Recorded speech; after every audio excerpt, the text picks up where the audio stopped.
ನಟ ದರ್ಶನ್ ಹಾಗೂ ಅವರ ಅಭಿಮಾನಿಗಳ ವಿರುದ್ಧ ನಟಿ ರಮ್ಯಾ ಕೆಂಡ ಕಾರುತ್ತಿದ್ದಾರೆ. ರೇಣುಕಾಸ್ವಾಮಿ ಕುಟುಂಬಕ್ಕೆ ನ್ಯಾಯ ಸಿಗಬೇಕೆಂದು ಪೋಸ್ಟ್ ಮಾಡಿದ್ದಕ್ಕೆ ರಮ್ಯಾ ವಿರುದ್ಧ ಕಿಡಿಗೇಡಿಗಳು ಆಕ್ರೋಶ ವ್ಯಕ್ತಪಡಿಸುತ್ತಿದ್ದಾರೆ. ಟ್ರೋಲ್ ಮಾಡುವುದು ಮಾತ್ರವಲ್ಲ, ಆಕೆಗೆ ಇನ್ಸ್ಟಾಗ್ರಾಂನಲ್ಲಿ ಅಶ್ಲೀಲ ಮೆಸೇಜ್ ಕಳುಹಿಸುತ್ತಿದ್ದಾರೆ. ದಿನದಿಂದ ದಿನಕ್ಕೆ ನಟ ದರ್ಶನ್ ಫ್ಯಾನ್ಸ್ ಹಾಗೂ ನಟಿ ರಮ್ಯಾ ನಡುವಿನ ಸಂಘರ್ಷ ತೀವ್ರ ಸ್ವರೂಪ ಪಡೆದುಕೊಳ್ಳುತ್ತಿದೆ. ಇದೀಗ ದರ್ಶನ್ ಬೆಂಬಲಕ್ಕೆ ನಟಿ ಸಂಜನಾ ಗಲ್ರಾನಿ ನಿಂತಿದ್ದಾರೆ. ಹಾದಿ ಬೀದಿಯಲ್ಲಿ ಓಡಾಡುವರು ಮೆಸೇಜ್ ಮಾಡ್ತಾರೆ. ದರ್ಶನ್ ಸರ್ ಅಂದ್ರೆ ಸ್ವಲ್ಪ ಇಷ್ಟ ಇರುತ್ತೆ, ಹಾಗಂತ ದರ್ಶನ್ ಫ್ಯಾನ್ಸ್ ಕೆಟ್ಟವರು ಎಂದು ದರ್ಶನ್ ಸರ್ ಹೆಸರು, ಅವರ ಫ್ಯಾನ್ಸ್ ಹೆಸರು ಹಾಳು ಮಾಡುವುದು ಎಷ್ಟು ಸರಿ?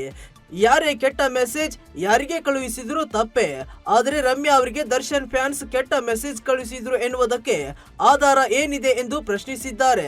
ಒಂದೇ ಚಿತ್ರರಂಗದಲ್ಲಿದ್ದು ಹೀಗೆ ಕಿತ್ತಾಟ ನೋಡುವುದಕ್ಕೆ ಬೇಸರವಾಗುತ್ತಿದೆ. ರೇಣುಕಾಸ್ವಾಮಿ ಪ್ರಕರಣದಲ್ಲಿ ದರ್ಶನ್ ಸರ್ ನೊಂದಿದ್ದಾರೆ. ಮತ್ತೆ ಮತ್ತೆ ಅವರಿಗೆ ಮಾನಸಿಕವಾಗಿ ಕಿರುಕುಳ ಕೊಡುವುದು ಬೇಡ ಎಂದು ಸಂಜನಾ ಹೇಳಿದ್ದಾರೆ.